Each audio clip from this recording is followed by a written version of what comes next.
been inspired by something that they heard another educator from across another part of the city say this weekend? And how about our different panels? We just saw a great panel of our own members. How about the speakers from Puerto Rico and Arizona? And the students and the parents from this morning? So we've had a great weekend here. I took some notes on some things that I'm just going to share with you. This is going to be pretty brief, but I think pretty important in terms of a recap.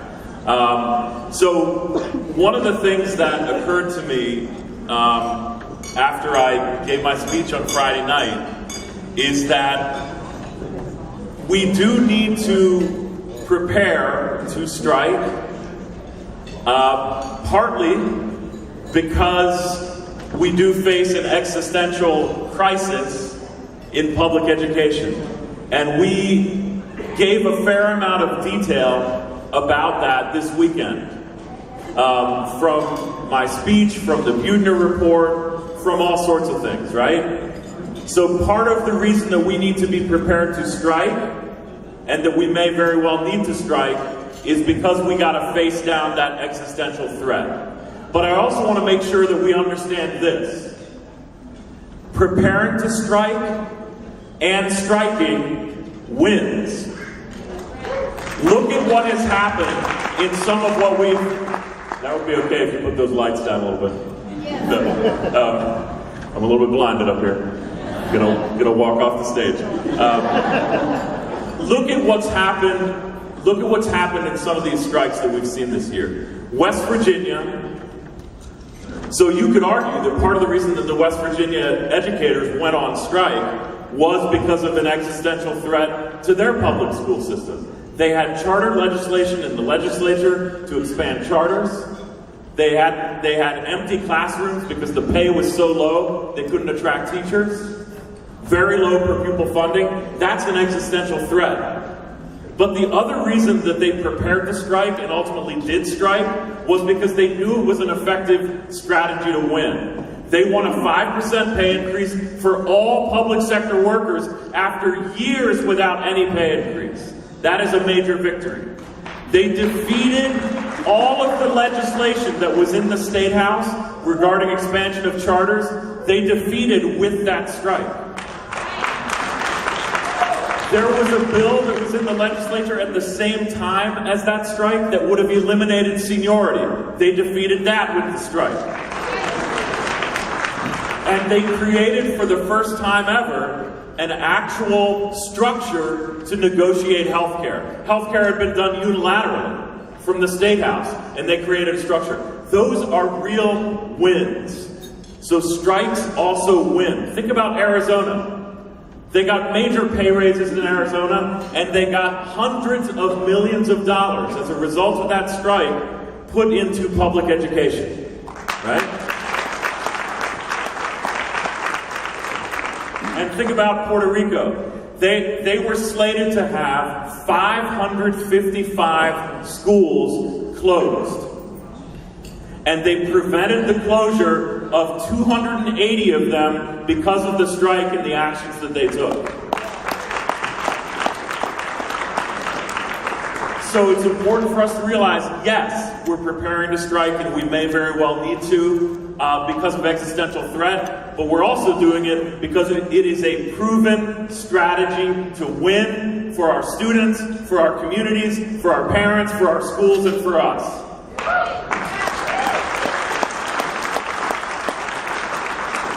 Now, a second thing that I observed from this weekend is that a lot of us arrived on Friday, right? And it might seem like a long time ago, but it was just Friday. A lot of us arrived on Friday. And just over this weekend, since Friday, we have become stronger. In that short of a time, we have become stronger. We have seen incredible leadership among our members. And we've allowed our members to teach some lessons about how they're leading. All of the unsung heroes from this morning. How great were they?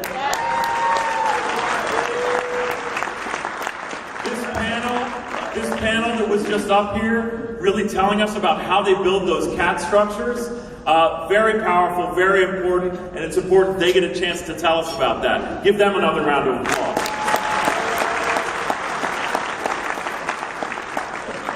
That strengthens us when we share those lessons of leadership. So we're stronger since Friday. There's another reason we're stronger since Friday, which is that commitment form that I held up at the end of my speech on Friday night, virtually every single one of the people in this conference were basically, and I think it was basically because somebody went out to the bathroom or something, basically about 99% of the people in this conference have now signed on to that commitment form to build strike preparations and be ready to strike if we need to.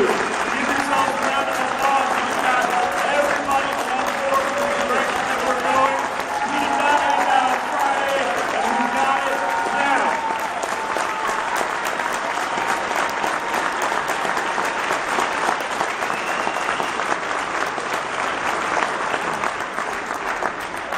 Now, there's a third thing that I observed, and there's only 4 things, so don't get worried. I distinctly remember my 5th period class at Crenshaw High School asking me how long the list was that I was about to tell them. So a third thing that I really observed in the core trainings, and I think is really important here, is that we've got to own and claim and love and use our own leadership. And this is what I mean by that. I'll say that again. We've got to claim it, our own leadership, love it, accept it, and use it. And what I mean by that is that you all in this room know a lot more about what's going on in the union, in the city, in the state, with our contract with Austin Buehner. You know a lot more than most people at your school site now. There are some at your school site who are, really up on every detail, but you have a lot of that information. And it is our obligation to lead with that. Don't see yourself just as a conveyor belt of information. You're more than a conveyor belt. You are a leader, which means that you have reached some conclusions this weekend about what we need to do. Share those conclusions with your colleagues.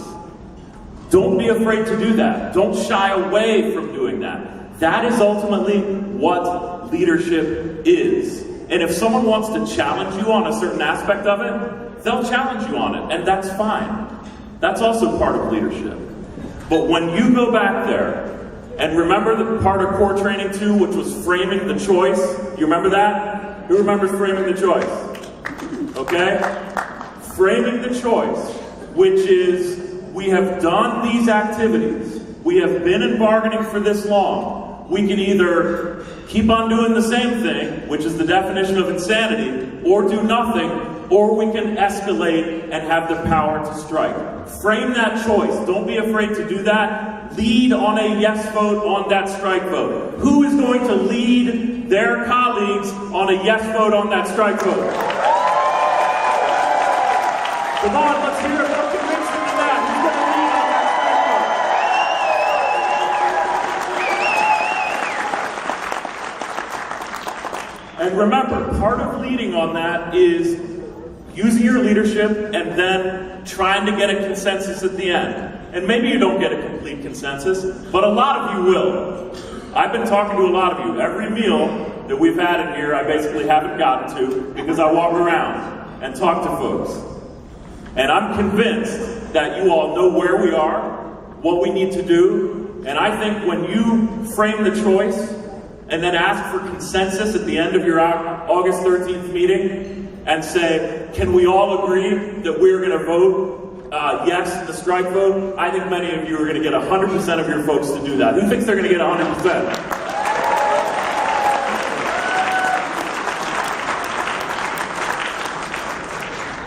So I'm going to end with this. I promised you only 4 things, and end with this. And that is that another thing that was very notable this weekend, and that I took down some notes about, is that we are not alone in this struggle. When you got here on Friday, don't you feel right now like we are a heck of a lot less alone than you thought we might have been? We are not alone in this struggle. Anthony Thigpen came here on Saturday morning with a statewide coalition of 300 different civil rights organizations across the state of California that had just finished getting 850,000 signatures to get schools and communities first on the ballot. And they know how important UTLA has been to that, because we collected signatures and we also donated things to the campaign. Anthony came here on Saturday morning and said, "We are with you." How many of you heard that?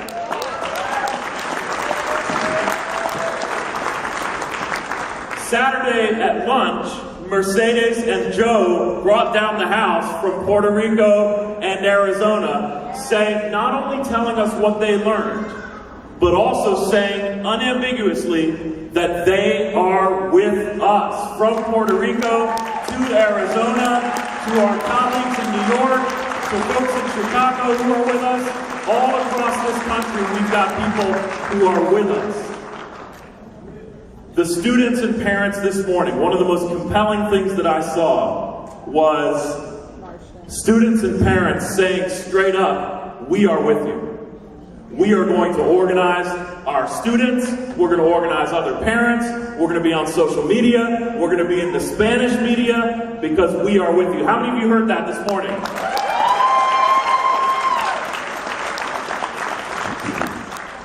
And yesterday at the PACE reception, State Senator Ed Hernandez said, "I'll be on the picket line with you."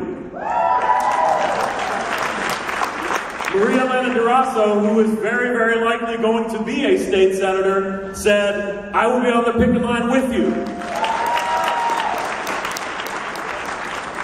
And Maxine Waters, who doesn't spend enough time in LA because she's battling Donald Trump, but Maxine Waters, who was the star of the show yesterday, what she said was, "I'm not going to tell you what to do, UTLA, but you know what you gotta do," right? Which is her way of saying that she is gonna be with us in any struggle and every struggle that we have. We are not alone in this struggle, right? So folks, we are going to go back to our schools. August 13th is gonna be a big day. We're gonna be in touch with you with more materials. We got a bunch of stuff in the core trainings regarding outreach to parents, outreach to other organizations. There's going to be a lot of follow-up on that, and I want everybody to get up on your feet.